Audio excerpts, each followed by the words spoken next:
Ang bago nating top 1 ay si Samantha. Ang galing mo, Samantha. Naku, basic lang yan. Paano nangyari yun? Pasado kayong lahat, pero may isang bagsak. Si Scarlett. Ano tong favorite mo si Samantha? Pares lang kami ng average. Paano ako bumagsak? Di ba sinasagot mo ako? Eh, di bagsak ka ngayon. Umanda ka sa akin. A few moments later. Class, mag-behave kayo. Nandito yung principal natin. Magandang umaga, class. Kamusta yung bago nating teacher? Gusto ko pong i-report yung teacher na yan dahil may favoritism po yan. Favoritism? Sinungaling ka, Scarlett? Mabait sa amin si ma'am. Opo, ma'am. Mabait po ako sa kanila. Pantay-pantay lang po yung tingin ko sa kanila. Huwag mo na pagtakpan nanay mo, Samantha. Hala, OMG, magnanay sila. Ma'am principal, pagpasensyahan niyo na siya. Baka di niya alam yung sinasabi niya. Meron ako ebidensya dito na nagpapatunay na binigyan ng sagot ni ma'am si Samantha. At tinawag ng nanay si ma'am. Bawal to sa school natin Kayong dalawa, mag-usap tayo sa principal's office. Ma'am, magpapaliwanag po ako. Ang bago nating top 1 ay si Scarlett. Yes, Scarlett, deserve mo yan. Marami pong salamat, ma'am principal. Alam mo, buti na lang hindi mo na teacher yung nanay mo. Anong sabi mo? Hindi mo ba alam na magkapatid kayo ni Samantha? Iisa lang kayo ng nanay. Anak, ano to pinagpo-post mo sa Facebook ha? Bakit po, Nay? Nagmumura ka dito Sabi mo, tang-ina, laro. Yan ba yung mga nalalaman mo sa school? Biro lang yun, Nay. Wala akong pake. I-delete mo to kung ayaw mo laruin ko yung mukha mo. Sige po, Nay. A few moments later. Wow, ang ganda naman na outfit ko. Picture nga ako.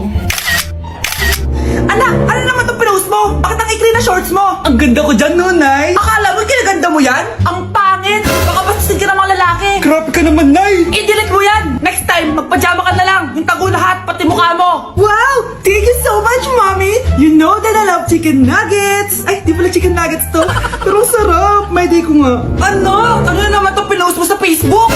Yung niluto niyo po, Nay, shinare ko lang sa Facebook. Itlog lang, ipapost mo pa? Kaya ka naman. Dapat pinapost mo yung mga masarap na pagkain. I-delete mo yan. Lahat na lang pinapadelete mo. Tapos may nagko-comment pa sa post mo, sabi nila, ang pangit ko daw. Deserve. Alam mo, i-delete mo na lang yung Facebook mo. Tama na.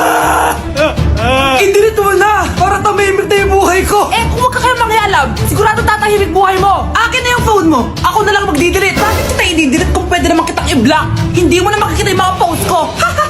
Nay, nandito po yung boyfriend ko. Sige anak, papasukin mo. Sige po, Nay. Babe, balik ka na. Hello po, tita. Eto ba yung driver niya, anak? Boyfriend ko yan. Anong driver, Nay? Boyfriend mo to? Halika nga dito, anak. Ano ba yan, anak? Mag-boyfriend ka na nga lang. Pangit pa. Nay, ano ka ba? Mayaman yan. Siguraduhin mo lang, ikaw pala yung boyfriend ng anak ko? Opo, tita. Ang malaki ba bahay mo? Wala po akong malaking bahay. Ganun ba? Ayaw kita sa anak ko. Nay, ano ba? Kasi sa mansion po ako nakatira. May kotse ka ba? Syempre po. Baka yung mura lang yan, Lamborghini lang po. Oh, sabi ko sa inyo, Nay, mayaman yan eh. Meron po akong regalo sa inyo, tita. 1,000,000 po para sa inyo. Wow! 1,000,000? Anak, ano bang hinihintay mo? Magpakasal na kayo. Sige, Nay. Gusto ko next week may apo na ako, Okay, class. Magre-recitation tayo. Ang makasagot, +1. Direct to the card. For sure ako nang magiging top 1 kapag nakasagot ako dyan. Dapat ako ang makasagot niyan, hindi si Samantha. Unang tanong, ano ang card na ginagamit kapag nagwi-withdraw? Ma'am? Ano pa bang card yun? Di face card. Anong face card, ha? ATM card yun. Face card. Wala ka nga nun? Ayusin nyo, Susunod, ano ang kulay na nasa flag natin? Ma'am, ang kulay po ng flag natin ay red at green. Ha? Bakit may green, ha? Di ba po pag masama, red flag, tapos kapag mabait, green flag? Anong pinagsasabi mo? Diyos ko, mga bata ngayon. Ang kulay ng flag natin, red, blue, white, tsaka yellow. Okay, class. Last question na lang to, Ayusin nyo na. Napakadali na lang na to. Ano ang iniinom kapag masakit ang ulo? Ma'am ako, ma'am. Okay, Michael? Yakap, sulat, kiss pa rin po ni Crush. Nay, punta tayo sa mall. Wag muna ngayon, anak, ha? Madami kailangan na tapusin na trabaho si nanay. Sige po, Nay. Palagi nilang busy si nanay. Ako na lang mag-isa lalabas. Diyos ko po, anong oras na? Di pa pala kami kumakain ng anak ko. Anak, anong gusto mong ulam? Nasaan na ako? Hala, si Teddy na dumihan na. Ano yung gumagapang? Kumusta yun? Mare, yung anak mo. Oh, Mare, nasa inyo na naman yung anak ko? Pasensya ka na ha, makulit talaga yun. Mare, patay na yung anak mo. Natagpuan nilang wala ng buhay kasi natuklaw siya ng ahas. Bakit di mo siya binabantayan ha? Ano? Anak? Hindi. Anak. Ma'am, wag po muna tayo lumapit. Iniimbestigan pa po namin yung bangkay. Anong bawal? Anak ko yun, oh!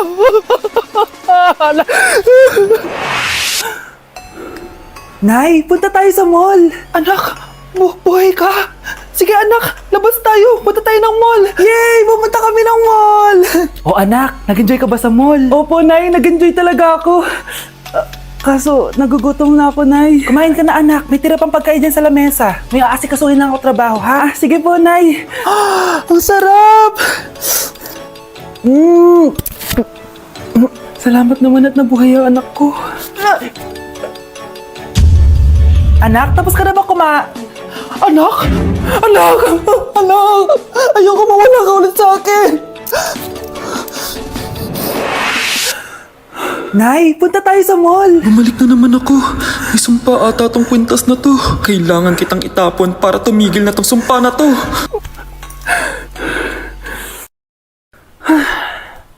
Teka, kwintas ba yun?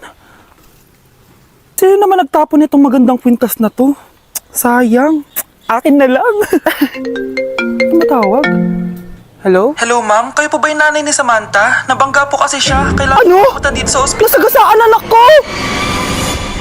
Anak, bumili ka nga ng paminta kila Aling Bebang. Isa lang ha. Sige po, Nay.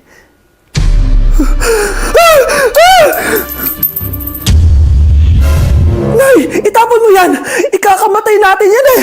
Napapano ka ba anak ha? May napanood kasi ako, Nay. Itapon mo yan! Ay na nga ba sinasabi ko eh. Kaka-cellphone mo yan eh. Kung ano-ano pinapanood mo. Ayoko pa mamatay. Babaliw na ata to. Maganda ka na! Dadating yung mayaman kong boss! Sige po, Nay! Alimos po! Umalis ka nga dito! Baka makita ka pa ng boss ko! Sige na po! Pangkain ko lang po! Gutom na ako eh! Lumayas ka na! Ang dumi mo! Huwag ka nang babalik dito ha! Oo, ito. Bili ka ng pagkain. Masasama talaga ugali ng mga yan. Thank you po. Pagpalain po sana kayo. Sige na. A few moments later. Boss, kamusta? Alam mo naman bakit nandito ako, di ba? Oo. Bibigyan mo ko ng pera. Tama, dahil ang bait mong tao. Wow, Nay. Yayaman na tayo. 1,000,000 ang laman nito. Salamat. Ops! Hindi mo to deserve. Bakit naman? Ang bait ko kaya. Tumutulong kaya ako sa kapwa ko. Parang di naman, Nay. Nay, pumasok yung mapahong pulubi oh. Oh, bakit nandito na naman yan? Boss, pinaalis nila ako kanina. Naalala niyo ba siya? Tauhan ko yan. Sinabihan pa akong madumi. Joke lang yun. Ito naman. Shh! Ibibigay ko to sa karapat-dapat at hindi ikaw yun. Ikaw ang karapat-dapat na makatanggap nito. Sa akin? Milyonaryo na ako! Hindi pwede to. Sa akin dapat yan eh. Kayo ang tunay na mababaho! O eto, 5 piso, pampalubag loob. 5 piso!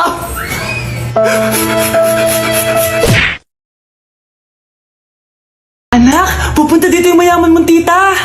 Bibigyan niya ako ng pera, Nay. Oo, anak. Kaya maganda ka na. Sige po, Nay. Yes, magkakapera na ako. A few moments later. Hi, Mare. Uy, Mare, pasok ka. Hello po, tita. Ang laki na ng anak mo, Mare. Wow, tita. Ang ganda mo at ang sexy mo pa. Talaga? At dahil dyan, may 5,000 pesos ka. Thank you po, tita. Oo nga, Mare. Ang ganda ng damit mo. Gusto mo din ng pera? Oh. Ang ganda din ng buhok mo, Mare. Oo, ito pa. Ang bango-bango mo din, Mare. Ito pa. Ang pogi naman ng anak mo, Mare. Siyempre, mana sa akin. At bibigyan ko ng 1 million pesos at house and lot kung sino man ang mapapangasawa ng anak ko. Talaga ba, Mare? Anak, halika nga dito. Narinig mo ba yan, anak? Tsuhain mo ng anak niya. Magkasibi ka naman dito. Sige po, Nay.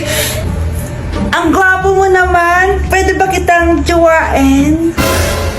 Ayoko! Tingnan mo nga itsura mo. Ang pangit mo.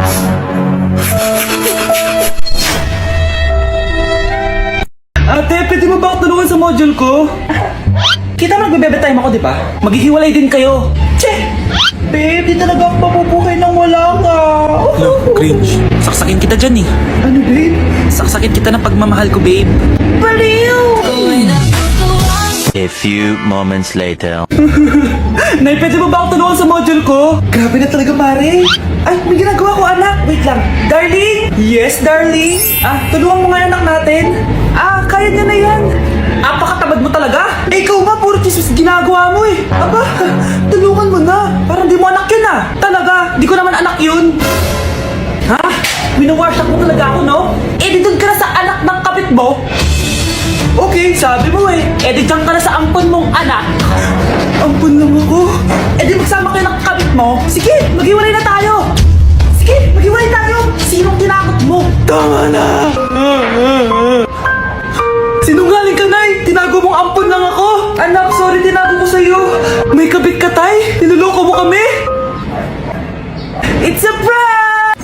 It's a prank! Prank lang pala.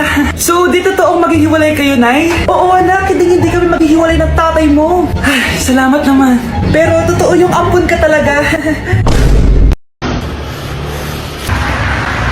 Crush! Pero yung crush ko na yung matay. Crush! Crush! Tsak mo nga kung humihinga. Hindi eh. Tsak mo yung puso niya. Hindi tumitibok. Patibukin mo. Paano? Sabihin mo yung pangalan ng crush niya. Sino? Dominic. Dominic? Dominic. Wala pa rin eh. Vince.